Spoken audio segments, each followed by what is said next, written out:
ಆತ್ಮೀಯ ಸಹೋದರ ಸಹೋದರಿಯರೇ, ನಾವು ನಿಮಗಾಗಿ ಒಂದು ಸಂತೋಷದ ಸುದ್ದಿಯನ್ನು ತಂದಿದ್ದೇವೆ.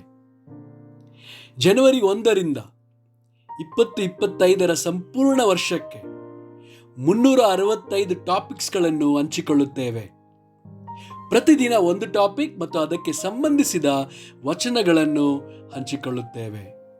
ಇದನ್ನು ಕೇಳಿ ಧ್ಯಾನಿಸಿ ಆಶೀರ್ವಾದ ಹೊಂದಬೇಕೆಂದು ಪ್ರೋತ್ಸಾಹಿಸುತ್ತೇನೆ. ದಯವಿಟ್ಟು ಸಬ್ಸ್ಕ್ರೈಬ್ ಮಾಡಿ ನಿಮ್ಮ ಸ್ನೇಹಿತರೊಂದಿಗೆ ಹಂಚಿಕೊಳ್ಳಿ.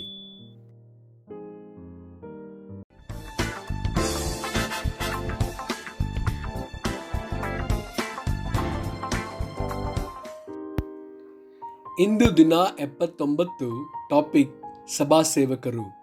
ಯೋಹಾನ 12 ವಚನ 26. ಯಾವನಾದರೂ ನನ್ನ ಸೇವೆಯನ್ನು ಮಾಡುವವನಾದರೆ ನನ್ನ ಹಿಂದೆ ಬರಲಿ, ಮತ್ತು ಎಲ್ಲಿ ನಾನು ಇರುತ್ತೇನೋ ಅಲ್ಲಿ ನನ್ನ ಸೇವಕನು ಸಹ ಇರುವನು. ಯಾವನಾದರೂ ನನ್ನ ಸೇವೆಯನ್ನು ಮಾಡುವವನಾದರೆ ತಂದೆಯು ಅವನಿಗೆ ಬಹುಮಾನ ಮಾಡುವನು. ಅಪೊಸ್ತಲರ ಕೃತ್ಯಗಳು 6 ವಚನ 1ರಿಂದ 4.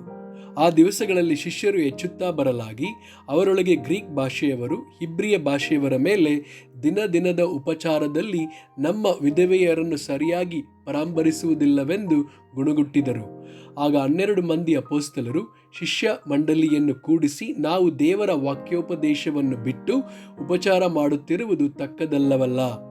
ಆದುದರಿಂದ ಸಹೋದರರೇ, ಸಂಭಾವಿತರು, ಪವಿತ್ರಾತ್ಮ ಭರಿತರು, ಜ್ಞಾನಸಂಪನ್ನರೂ ಆಗಿರುವ 7 ಮಂದಿಯನ್ನು ನಿಮ್ಮೊಳಗಿಂದ ನೋಡಿ ಆರಿಸಿಕೊಳ್ಳಿರಿ. ಅವರನ್ನು ಈ ಕೆಲಸದ ಮೇಲೆ ನೇಮಿಸುವೆವು.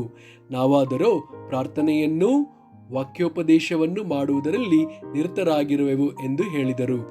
1 ತಿಮೋಥೆಯನಿಗೆ 3 ವಚನ 8ರಿಂದ 15.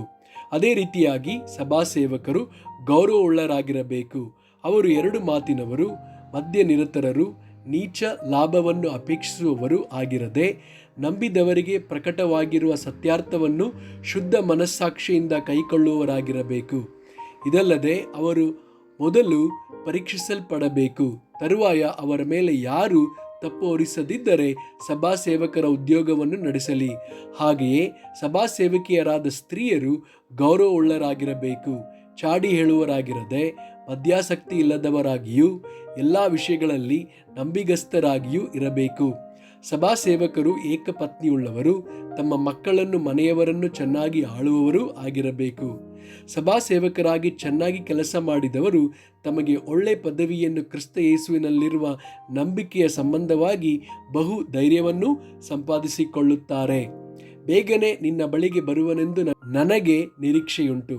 ಆದರೆ ಒಂದು ವೇಳೆ ನಾನು ತಡಮಾಡಿದರೂ ದೇವರ ಮನೆಯಲ್ಲಿ, ಅಂದರೆ ಜೀವಸ್ವರೂಪನಾದ ದೇವರ ಸಭೆಯಲ್ಲಿ ನಡೆದುಕೊಳ್ಳಬೇಕಾದ ರೀತಿಯು ನಿನಗೆ ಗೊತ್ತಾಗಬೇಕೆಂದು ಈ ಸಂಗತಿಗಳನ್ನು ಬರೆದಿದ್ದೇನೆ. ಆ ಸಭೆಯು ಸತ್ಯಕ್ಕೆ ಸ್ತಂಭವೂ ಆಧಾರವೂ ಆಗಿದೆ. ಆಮೆನ್.